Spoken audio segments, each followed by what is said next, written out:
Amém. Vamos ler a palavra para nossa meditação nessa noite. Quero convidá-los a ler em Mateus capítulo 6, do versículo 16 a 18.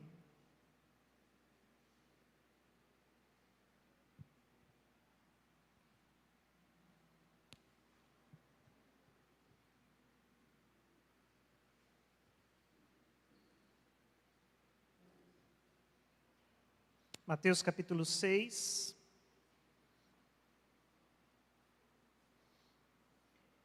dos versos 16 a 18. Assim diz a palavra: quando jejuarem, não mostrem uma aparência triste como os hipócritas, pois eles mudam a aparência do rosto a fim de que os outros vejam que eles estão jejuando. Eu lhes digo verdadeiramente que eles já receberam sua plena recompensa. Ao jejuar, arrume o cabelo, lave o rosto, para que não pareça aos outros que você está jejuando, mas apenas ao seu Pai, que vê em secreto. E seu Pai que vê em secreto o recompensará. Até versículo 18. Vamos orar. Senhor, obrigado.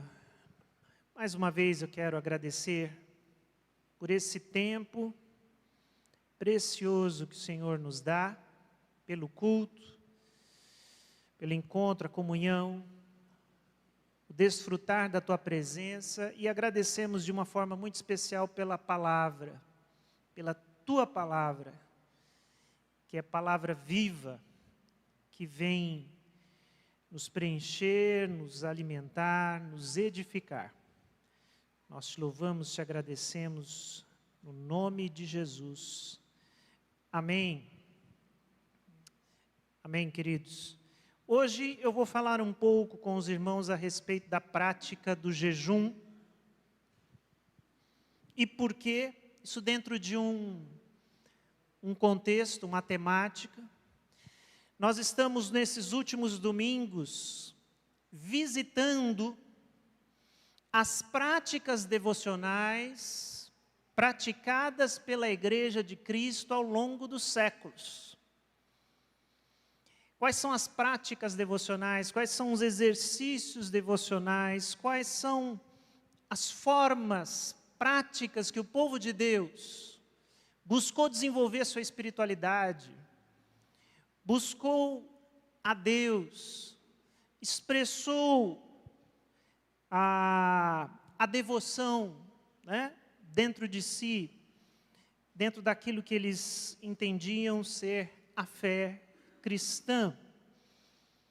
Nós temos dito que nós estamos dentro de um período chamado no calendário cristão de Quaresma, 40 dias que antecedem a Páscoa, e que é também da tradição do cristianismo um preparo para a Páscoa, o desejo de compreender a obra de Jesus, a pessoa de Jesus, e é um tempo apropriado para que os cristãos desenvolvam exercícios devocionais. E como, de uma forma muito prática, nós estamos vivendo o início do ano, nada mais justo que a gente relembre, conheça, pense em práticas que podem acompanhar nossa vida, nosso dia a dia, nossa vida devocional, para que a gente cresça espiritualmente. E eu tenho trazido aqui algumas práticas que são das mais conhecidas, das mais vividas, das mais faladas. Depois a gente vai entrar em algumas outras menos faladas, reconhecidas. Mas essa tríade, meditação na palavra, oração e jejum, é uma tríade devocional que acompanha a Igreja de Jesus e a história do povo de Deus por toda a sua história, isso com certeza.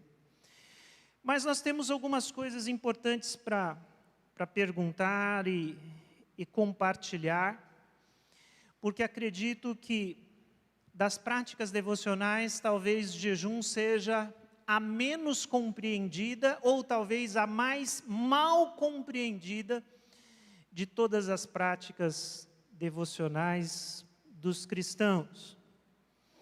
A primeira coisa que eu pergunto aqui junto com vocês, iniciando a nossa reflexão, é qual é a natureza das práticas devocionais? O que está por trás? Qual é o objetivo? Porque a gente leu aqui uma palavra de Jesus alertando sobre atitude em relação ao jejum. Então é muito importante que a gente entenda que atitude conta, intenção conta. Na questão das práticas devocionais, não é que simplesmente, se fizer tá bom, não. Qual é a sua intenção? Qual é o seu coração? O que é que está por trás dessa busca? E quando a gente pergunta sobre a natureza das práticas devocionais, isso nos remete também ao início desse capítulo 6, onde aqui Jesus fala de algumas práticas de justiça, práticas de espiritualidade, práticas devocionais. Ele começa falando da ajuda aos necessitados. Aqui, do versículo 2 ao versículo 4, fala sobre oração a partir do versículo 5. E fala do jejum a partir do versículo 16, como nós lemos. Então, é uma sequência aqui de assuntos. Mas na introdução, no início do capítulo 6, o que é que ele diz? Ele diz assim: tenham o cuidado de não praticar suas obras de justiça diante dos outros para serem vistos por eles. Se você fizer isso, vocês não terão nenhuma recompensa do Pai Celestial. Então, quando a gente pergunta qual a natureza das práticas devocionais, a natureza das práticas devocionais é o relacionamento com Deus e a edificação pessoal a partir disso, ok? Se eu oro, se eu leio a palavra, se eu jejuo, se eu faço qualquer outra coisa, meu objetivo primeiro é relacionamento com Deus e, a partir disso, edificação pessoal. Eu não sei se chama a sua atenção, mas me chama a atenção e às vezes até me incomoda uma expressão que é usada em Mateus 6, por mais de uma vez, que é a recompensa de Deus. Aí ele fala assim, olha, se você faz, mostrando para os outros, você já recebeu sua recompensa. Mas se você fizer para o teu pai, o pai vai te recompensar. Te chama a atenção essa expressão, a recompensa de Deus? E é uma palavra assim, perigosa, porque os nossos conceitos de recompensa, acabam despertando nossos desejos materiais, vamos dizer assim, de recompensa. Mas, certamente, recompensa é a própria relação com Deus, é aquilo que está sendo buscado e que deve ser verdadeiramente buscado. Essa relação, essa comunhão, essa amizade com Deus. É isso que é a recompensa, irmãos. Essa é a recompensa, é essa conexão que nós tanto precisamos e que muitas vezes somos despertados para buscar isso.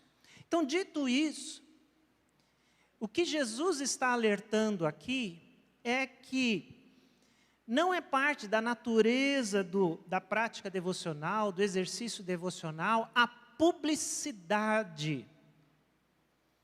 Aquilo que se faz por orgulho, por status, por projeção, para crescer no conceito das pessoas, dos irmãos, da família, seja lá o que for.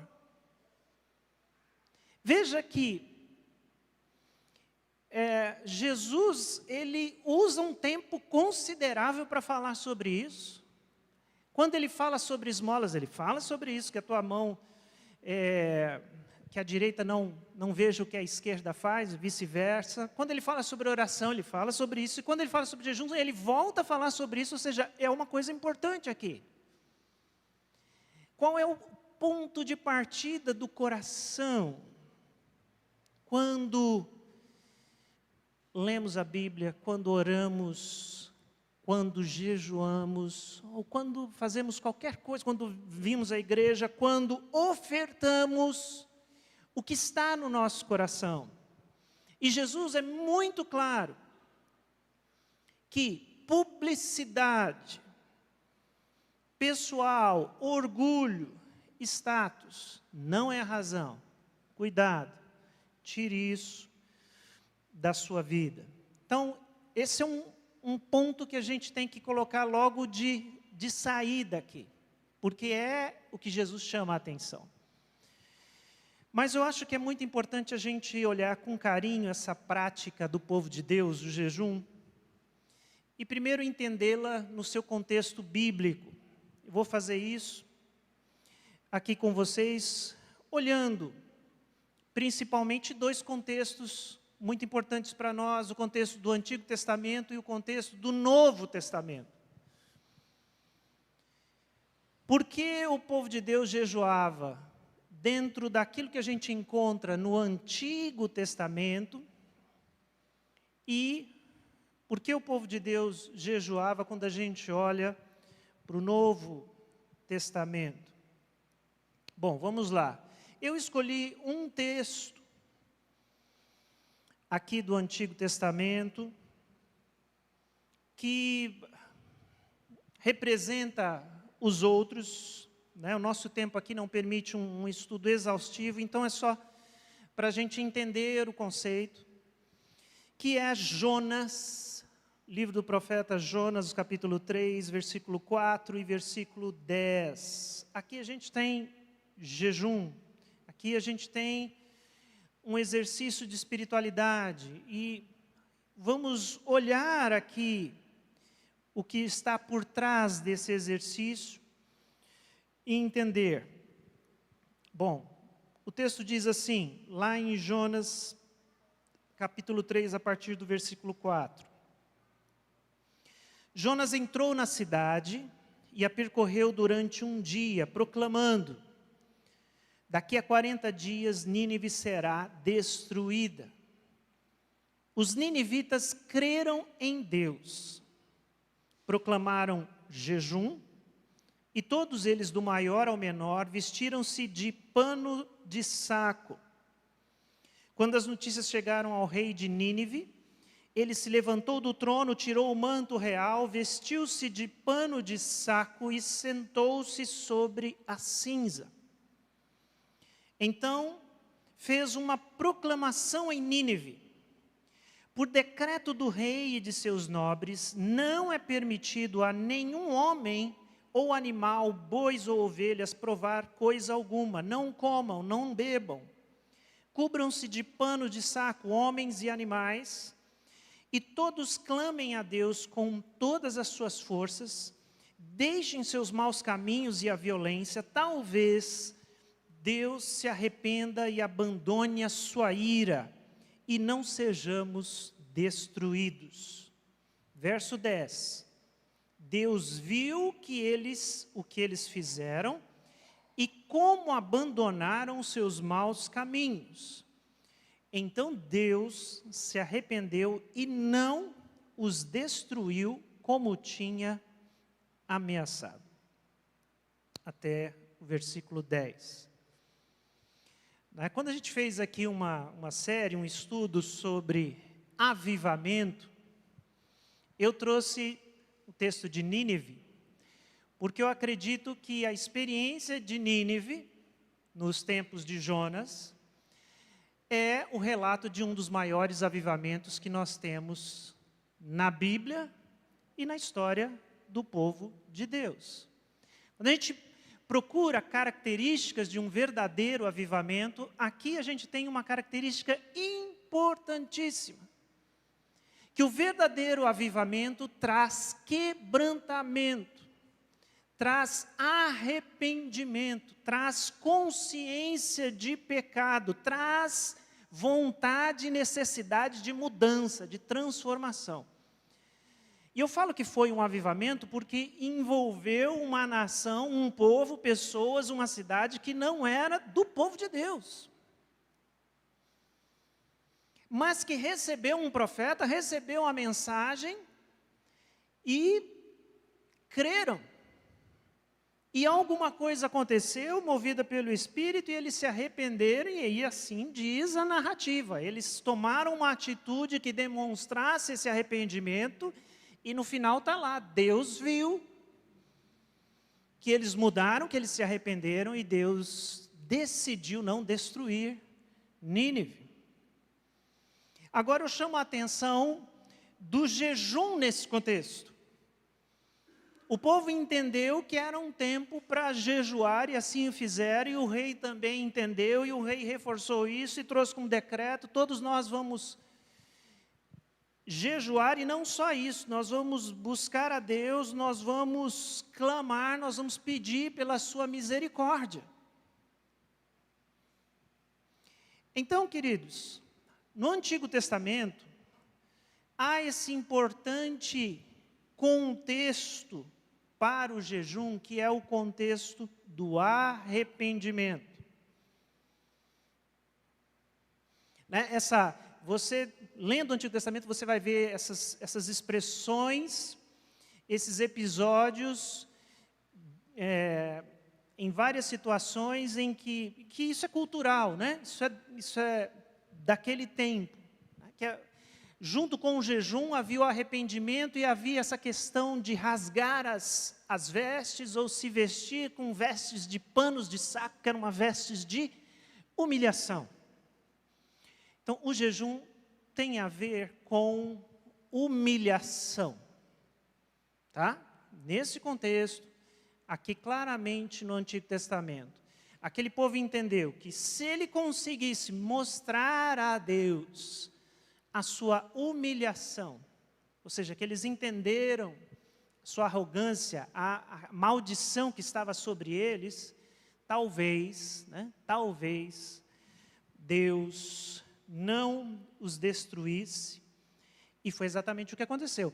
Então, uma primeira coisa que eu quero trazer aqui para os irmãos é que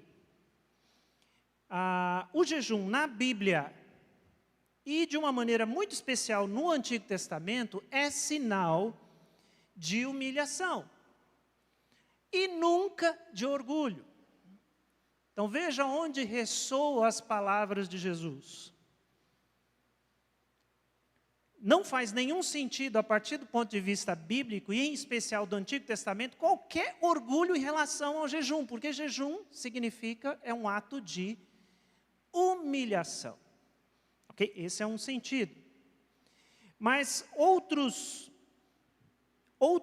ambientes e contextos que a gente poderia citar, a tristeza, o luto, grandes dificuldades, tristezas coletivas. Por exemplo, os judeus tinham um jejum anual que recordava a destruição do templo. Então, essa era uma tristeza que eles tinham, uma angústia. Tempos de calamidade, falta de chuvas, pandemias, guerras, tudo isso eram contextos de jejum. Então, olha o que a gente consegue, olhando para o Antigo Testamento, entender a respeito do jejum, que ele não combina com nenhuma prática religiosa que expresse orgulho ou soberba. E aí, mais uma coisa para a gente entender. Práticas devocionais, espiritualidade cristã, é um caminho que nos leva a nos tornar pessoas mais humildes. Nunca pessoas mais orgulhosas. Não faz o menor sentido que a gente se torne uma pessoa orgulhosa a partir da nossa dedicação a Deus. Não no sentido bíblico. Eu sei que na prática a gente vê muitas vezes outra coisa, é uma grande incoerência, mas buscar a Deus, se dedicar a Deus, buscar as práticas dos exercícios devocionais, tudo isso nos torna mais humildes, por uma razão muito simples, porque a gente está se aproximando de Deus. Se você não se tornar uma pessoa mais humilde, significa que você não está se aproximando de Deus. Você está se distanciando de Deus. E essa é uma das ironias da religião, que ela pode, de alguma forma, nos afastar de Deus.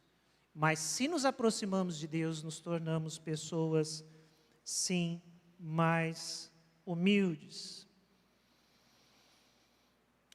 Agora, embora esse contexto, principalmente no Antigo Testamento, exista, arrependimento, luto, dificuldade, tristeza, importante dizer que jejum não é uma penitência. E não pode ser uma penitência evangélica. Em que sentido? Um sofrimento que eu infrinjo a mim mesmo, o autocastigo. Né? Porque o conceito de penitência passa por isso. Né? Um castigo que eu me dou para me redimir. Não, nós não acreditamos nisso. Nós não acreditamos nessa prática de castigo voluntário, de autopenitência.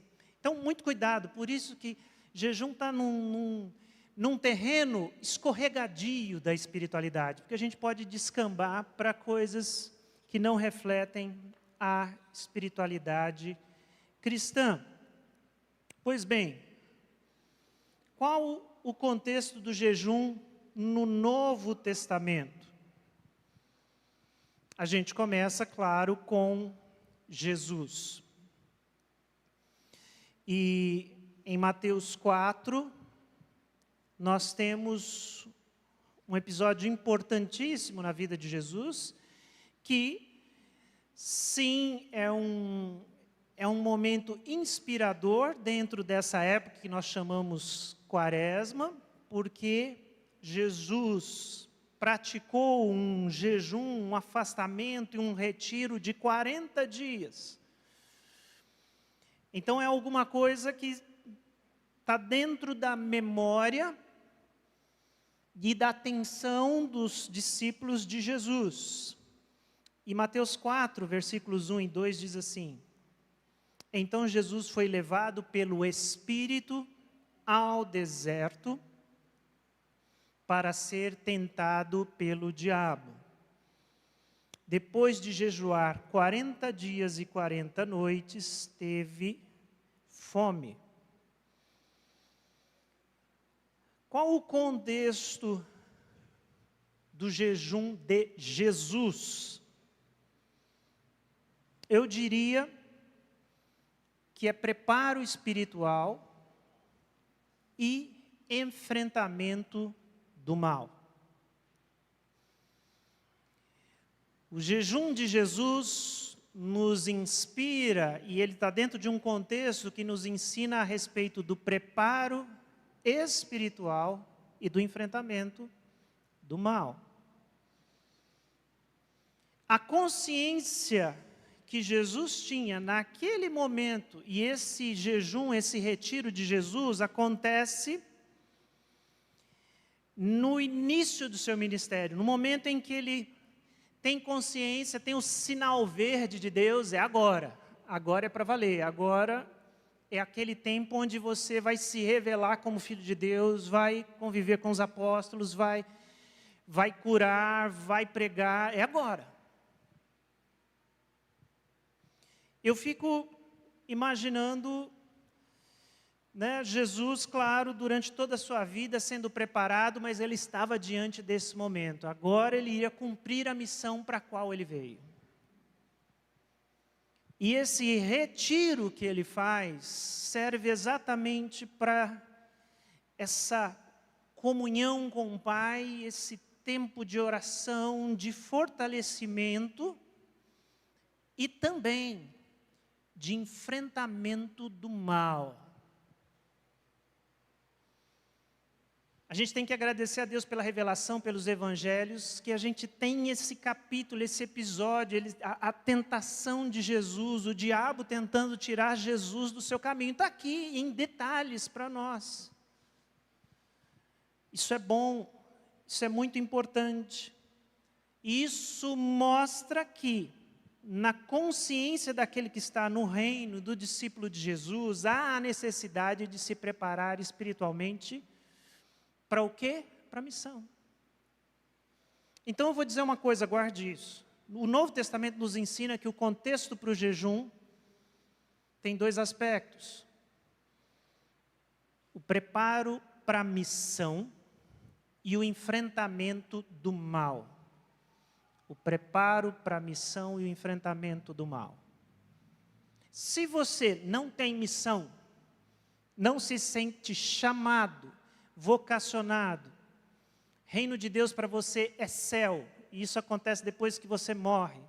Enfrentar o mal é uma coisa que você não pensa em fazer, não quer fazer, não acha que... Então você não tem nenhum motivo para jejuar.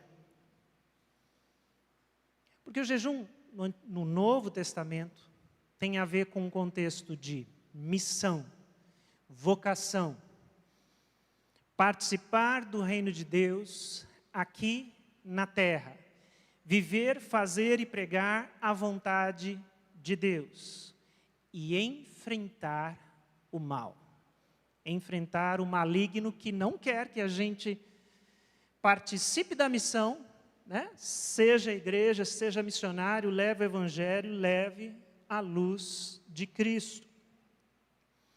Lá em Mateus 17, 21, quando discípulos, seguidores, estão se defrontando com uma dificuldade muito grande com demônios e libertação, e não conseguiram fazer uma libertação, Jesus vai dizer, bom, é necessário, né, para esse tipo de situação, oração e jejum.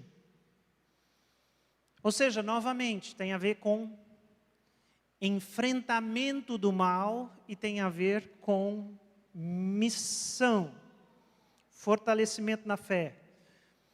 Quero ler com vocês um outro texto importante envolvendo Jesus, seus discípulos, Marcos 2, 18 a 20. Os discípulos de João e os fariseus estavam jejuando. E algumas pessoas vieram a Jesus e lhes perguntaram, por que os discípulos de João e dos fariseus jejuam, mas os teus não? Jesus respondeu, como podem os convidados do noivo jejuar enquanto este está com eles? Não podem, enquanto o têm consigo, mas virão dias quando o noivo lhes será tirado e nesse tempo jejuarão. Aqui a gente descobre que os discípulos não jejuavam e os outros discipulados que existiam naquele tempo, os discípulos de fariseus, os discípulos de João Batista, um dia perguntaram por que os seus discípulos não jejuam. Então eles não jejuavam. E Jesus diz, porque não é tempo. Ninguém jejua em dia de casamento. Tem um tempo certo para você jejuar. Né? Primeiro, por aquele princípio que o jejum não pode ser feito em publicidade. Né? Se você vai para uma festa, você está de jejum, aí a pessoa vem, você não vai, não, eu não vou comer nada porque eu estou de jejum. Não é, não. Mas Jesus diz, o noivo está com eles. Jesus está trazendo, eles não têm motivo para jejuar agora, mas não se preocupa não, porque eles vão jejuar muito. Porque o noivo lhes será tirado. E eu entendo que Jesus está dizendo, por enquanto quem jejua sou eu, mas eu vou passar o bastão para eles. Eles serão apóstolos, eles serão igreja. Quem vai enfrentar o mal? Eles. Quem vai ter que levar e anunciar as boas novas, quem vai ter que carregar o reino de Deus, serão eles. Vai chegar o tempo, eles vão fazer isso. E eles vão se sentir despreparados, e eles vão sentir a necessidade de se aproximar mais de Deus, de crescer espiritualmente, e aí eles vão orar mais. Eles vão jejuar, eles vão buscar a palavra, porque será o tempo. Vejam como isso confirma a missão como contexto para o jejum no Novo Testamento. Eu quero trazer mais 2 textos rapidamente de Atos, para a gente confirmar exatamente isso. Atos 13, 2 e 3 e também Atos 23. Enquanto adoravam ao Senhor e jejuavam, disse o Espírito Santo, separem-me Barnabé e Saulo, para a obra que os tenho chamado. Assim, depois de jejuar e orar, impuseram-lhe as mãos e os enviaram. Também verso 23. Paulo e Barnabé designaram-lhes presbíteros em cada igreja. Tendo orado e jejuado, eles os encomendaram ao Senhor em quem haviam confiado. Veja que em Atos, o jejum está ligado à oração e está ligado à consagração de obreiros. Novamente, o que está em jogo aqui? Missão. Esse é o contexto. Missão. O reino de Deus que avança. Novos líderes que chegam. Vejam aqui que uma igreja, né, aquela lá em Antioquia, esse episódio de Atos 13, ele é muito importante na história da igreja. Essa era uma igreja, era uma igreja nova, nascente, mas eles buscavam a Deus aqui, porque buscavam, qual é a nossa missão? O que o Senhor quer de nós? E o que diz aqui? Que o Espírito Santo disse a eles, me separa Barnabé e Saulo. Eles vão sair daqui e vão para outro lugar. O contexto do jejum aqui em Atos é a missão que avança, é o trabalho de Deus, é o evangelho, é a consagração de pessoas. Tudo isso é importante a gente ver. Por que eu falo de jejum no Antigo Testamento, jejum no Novo Testamento? Para que a gente chegue no contexto do jejum para a nossa vida. Que pouco tem a ver com aquilo que muitas vezes pessoas acreditam, que é demandas pessoais, egoístas. Eu jejuo para conseguir alguma coisa de Deus. Desejo, um sonho, uma necessidade. E aí muitas vezes funciona como uma barganha, uma moeda de troca. Como é que eu compro o favor divino? O favor das pessoas, eu sei como é que eu compro. Aqui nesse mundo aqui a gente entende como é que funciona. Funciona dinheiro. Mas com Deus, no mundo espiritual, o que é que paga bênção. E aí a religião muitas vezes vai dizer, você paga a bênção com oração, você paga a bênção com ir à igreja, com oferta, com jejum. E, às vezes, até inconscientemente, a gente deixa se alimentar por essa ideia de que se eu tenho algumas necessidades, se eu tenho uma listinha, então se eu jejuar, orar, ir à igreja, durante uma semana seguida, se eu fizer isso, se eu fizer aquilo, Deus vai se agradar, vai encher ali o tanquinho, a autoestima de Deus. Ele vai ver, olha que homem dedicado, que mulher dedicada, e vai me abençoar. A gente viu que na Bíblia, o contexto do jejum e também da oração tem muito mais a ver com o que está acontecendo lá fora. E esse lá fora na perspectiva do reino de Deus. Daquilo que precisa acontecer no mundo onde nós estamos e como participamos do Evangelho. Mas nós somos tentados a construir uma espiritualidade voltada para dentro. Para as minhas necessidades, para o meu mundinho, para aquilo que eu quero. E às vezes eu quero colocar o jejum como mais uma dessas atividades. Então, cuidado, a gente não jejua para conseguir um carro, um emprego novo, um namorado, um esposo, uma esposa. Não é esse o sentido. As preocupações em relação àquilo que nos leva à oração, ao jejum, são muito mais sérias. E às vezes a gente tem uma grande dificuldade de entender que as coisas que não são as minhas necessidades primeiras são mais sérias, né? Aquilo que está acontecendo com o mundo lá fora, com as pessoas, mas é importante a gente entender isso. Mas antes de terminar, queridos, eu queria trazer um aspecto aqui para a gente. Porque eu disse que as práticas devocionais tinham uma natureza. E essa natureza é nos levar a um relacionamento com Deus e, a partir disso, edificar as nossas vidas e trazer crescimento. Então, é importante a gente falar de jejum nessa perspectiva também.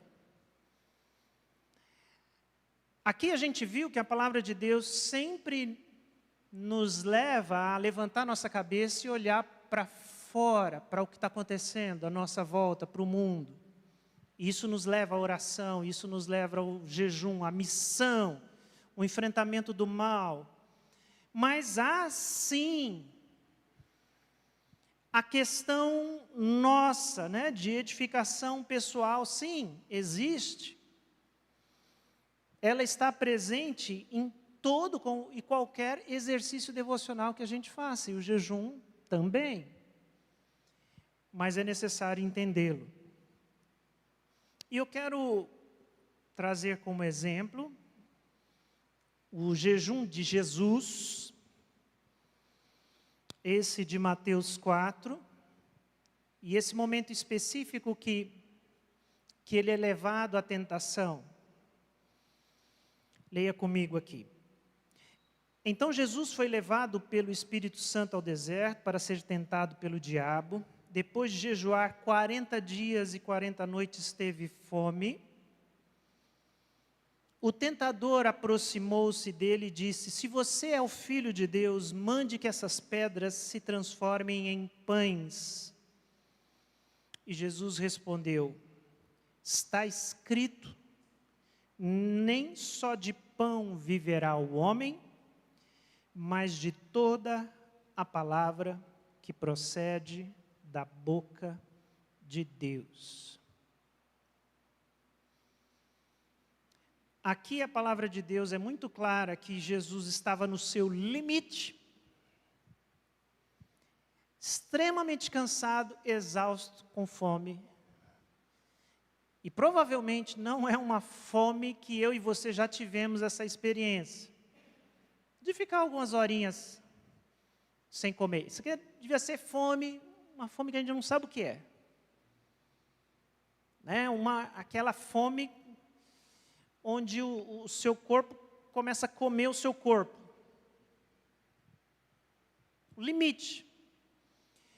E o diabo aparece ali e investe em Jesus, querendo tirá-lo do foco, da sua submissão a Deus, à vontade de Deus, e sugere, joga tudo para o alto. Chuta o balde aqui, seja filho de Deus. Use o seu poder agora a seu favor, transforme essa pedra num enorme pão, faça brotar aqui um rio de vinho e acabe com isso logo.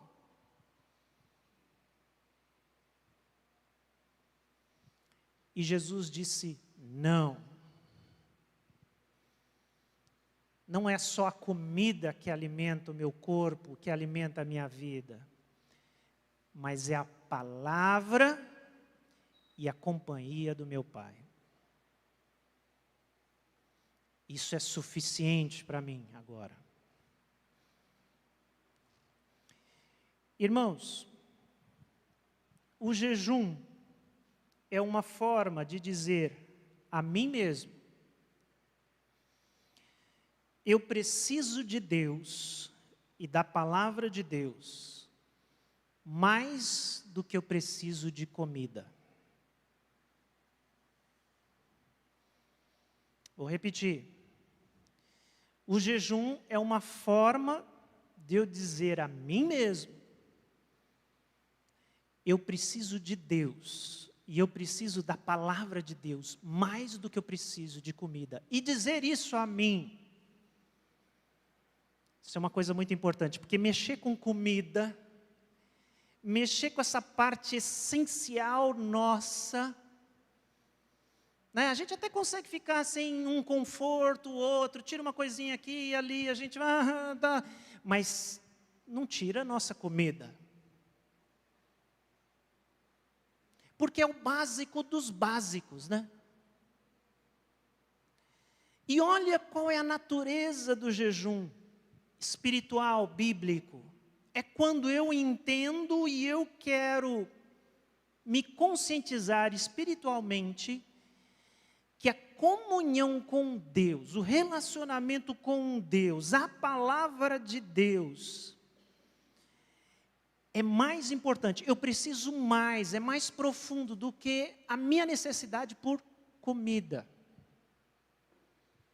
Isso é sério. Isso é profundo. Isso não é penitência, isso é dizer não para o seu corpo, circunstancialmente. Jesus não abriu mão de comer, né? Não, ele comia, participava de festas, mas naquele momento ele estava naquele exercício espiritual de consagração, onde a companhia do Pai era tudo o que ele precisava. Quando Jesus está lá em João 4, né, o seu encontro com a mulher samaritana, a gente vê uma palavra parecida, porque os discípulos saem, como diz a palavra, para buscar comida, e Jesus fica ali perto do poço, como quem não quer nada, aproxima uma mulher, lá de Sicar, dos samaritanos, ele começa a conversar com ela, e ali Jesus está comunicando o reino de Deus, o evangelho àquela mulher, e aquela mulher está sedenta de Jesus, do Salvador, do reino. E ela sai daquela experiência maravilhada com o que ela encontrou em Jesus e diz: eu vou para a cidade, eu vou espalhar isso e eu vou trazer gente, porque eu encontrei o Salvador. Nisso os discípulos chegam. Jesus, conseguimos comida, estava difícil, está tudo muito caro, sabe como é que é, tal, procuramos. come um pouco, e Jesus disse: eu tenho uma comida, eu tenho uma comida que eu já estou alimentado. Eu estou satisfeito, porque eu acabei de participar de algo aqui que me realizou. Jesus estava falando sobre isso. Sobre o reino de Deus, sobre viver a vontade de Deus. Queridos, se nós vamos trazer, e nós deveríamos trazer o jejum como algo que faça parte da nossa vida, da nossa espiritualidade. E eu digo que a gente deveria fazer isso porque a modernidade está criando uma espiritualidade muito pragmática, onde não existe espaço para nenhum tipo de sacrifício. E é muito conveniente quando a gente diz que a nossa teologia, o nosso evangelho não exige sacrifício. Não exige mesmo.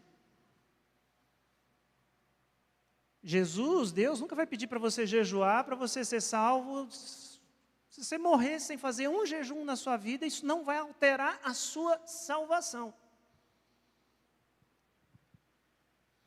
Mas talvez você precise dessa experiência para crescer espiritualmente. Talvez você não saiba o quanto as suas necessidades físicas e pessoais mandam em você. Ditam para você. Você tem que comer agora. Você tem que fazer isso agora. Você tem. A palavra de Deus fala em domínio próprio. A palavra de Deus fala em estar submisso à vontade de Deus. E é muito útil que a gente faça esse exercício onde eu não esteja submisso às minhas necessidades, vontades e desejos o tempo todo. O jejum é um não à minha vontade, um não à minha necessidade, um não ao meu desejo.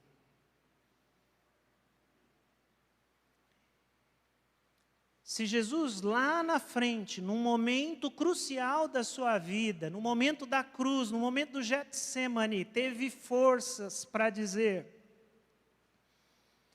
não seja feita a minha vontade, mas a tua, Senhor, a tua, Pai. E ele estava diante da cruz.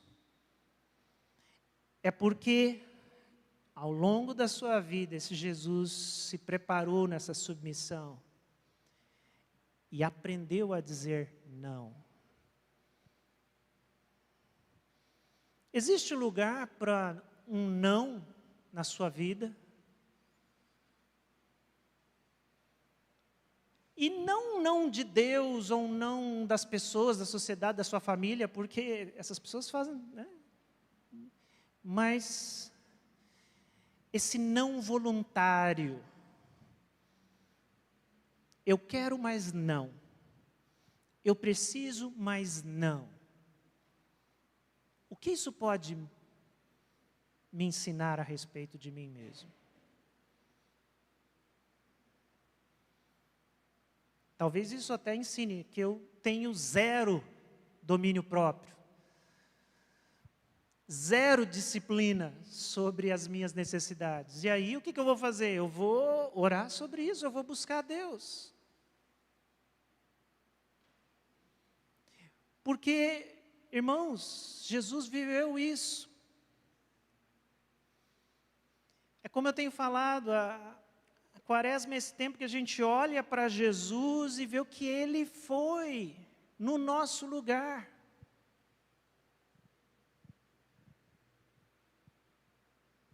Jesus disse não, porque havia no profundo do seu coração uma consciência, uma certeza de que o que ele precisava naquele momento que ele estava com fome, cansado, exausto, era do Pai, da presença do Pai. Mas do que qualquer outra coisa. Nós jejuamos porque sentimos falta do noivo. Jesus disse: um dia o noivo lhes será tirado e eles jejuarão. Você sente falta do noivo? Você sente falta da presença de Cristo? Você quer, você deseja essa presença, você se angustia com esse período em que nosso Cristo voltou para o Pai e aguarda o dia da redenção, da sua volta.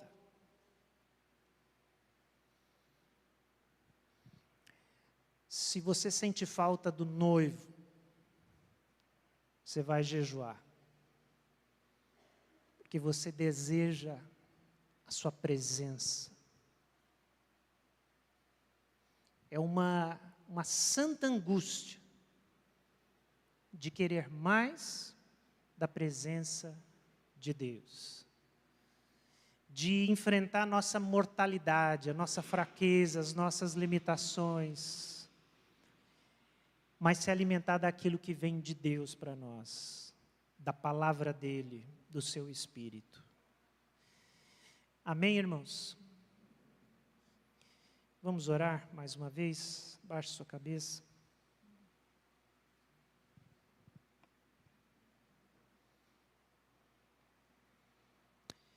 Senhor Jesus, obrigado, Senhor, pela Tua palavra,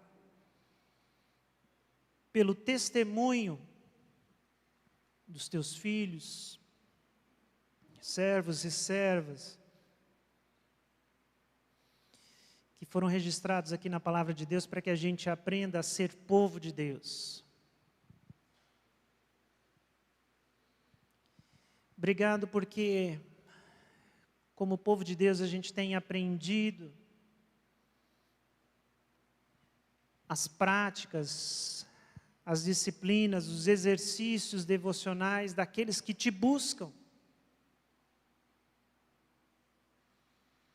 daqueles que sentem a sua falta, que querem mais de ti. Obrigado, Senhor. Ó Deus, nos dá esse pão, o pão do céu, o pão da vida, que nos alimenta e nos sacia de uma forma plena. Nos ajuda, Senhor, a olhar para além das nossas necessidades mais básicas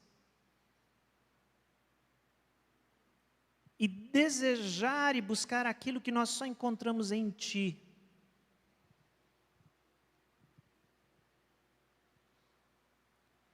Que o jejum seja uma ferramenta dessa consciência. Nós queremos mais da comida de Deus, do maná do céu, do pão da vida. Destes nós temos fome, uma fome profunda. Faz isso, Senhor, conosco, com cada um de nós. Te peço no nome de Jesus. Amém.